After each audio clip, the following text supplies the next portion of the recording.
In this short talk, I am referring to the prayers and lessons given in the ritual. This is not as obvious as it sounds. The opening and closing prayers are straightforward, so are not included in this discussion. This talk will give you some hints at how steganography works. A few signposts that reveal the hidden secret in the ritual could be found here. Like all these talks, there will be differences depending on the constitution that you are in, but the technique still works. There is one lesson for each degree, but prayers only in the first and third degrees. The passages at which the Bible is opened, like this, should also be included in this talk. But in the book Masonic Problems and Queries by Herbert Inman, a distinguished Freemason, he says that the passage in the Bible is opened on is not important. Is this correct?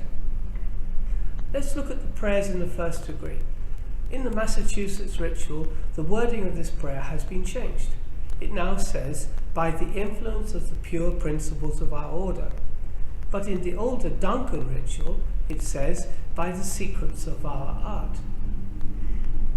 The prayer in the third degree is interesting because it mixes two passages of scripture. The first part is from Psalm 139, the second part is from Job 14. But more important is the end of the passage of Job 14 verse 12. So man lieth down and riseth not up till the heavens shall be no more. But the lecture of the degree talks of a far better immortal part that survives the grave and can never die. These passages seem to be at odds to each other. The lesson of the first degree contains what I believe to be the alchemical lesson of Psalm 133. It is complicated, so I hope to explain this later in a separate video.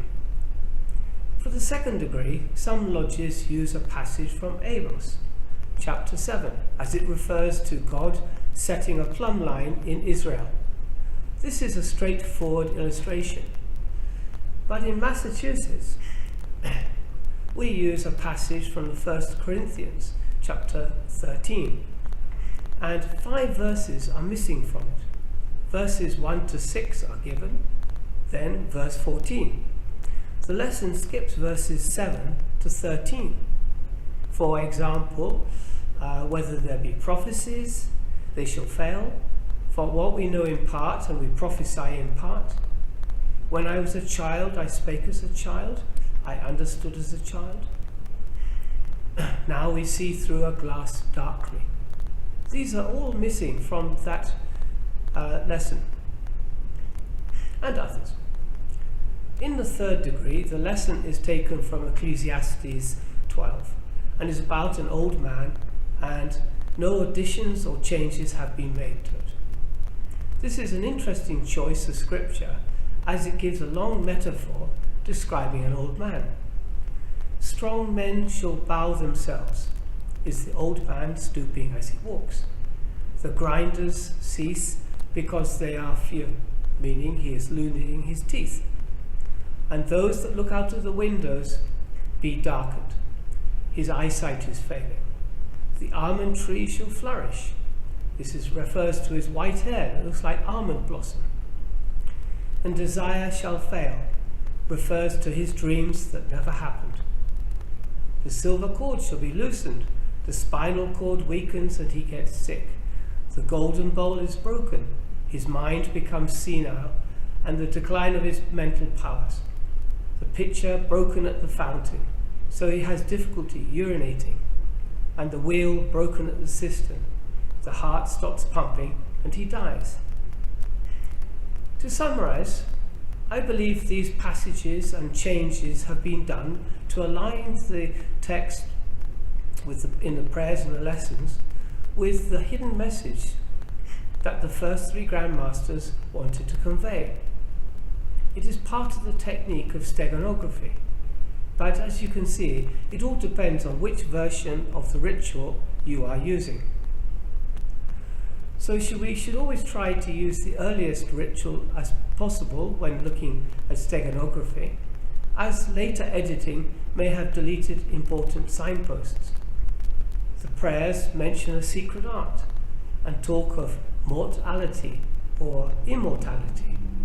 The lessons in Corinthians, the bits missing may hold an important clue. In Ecclesiastes, nothing has been added or changed, but the description of an old man facing death seems to be an odd choice when considered with the theme of resurrection in the third degree. Then there is a passage from Psalm 133. When we put it all together, a story starts to emerge. In the 5 examples I've given you here, you can find 3 signposts, but there's still 21 others to be found in the ritual. All these signposts, or hints, combine to convey an important lesson hidden in the ritual of Freemasonry that has life-changing implications. Thank you.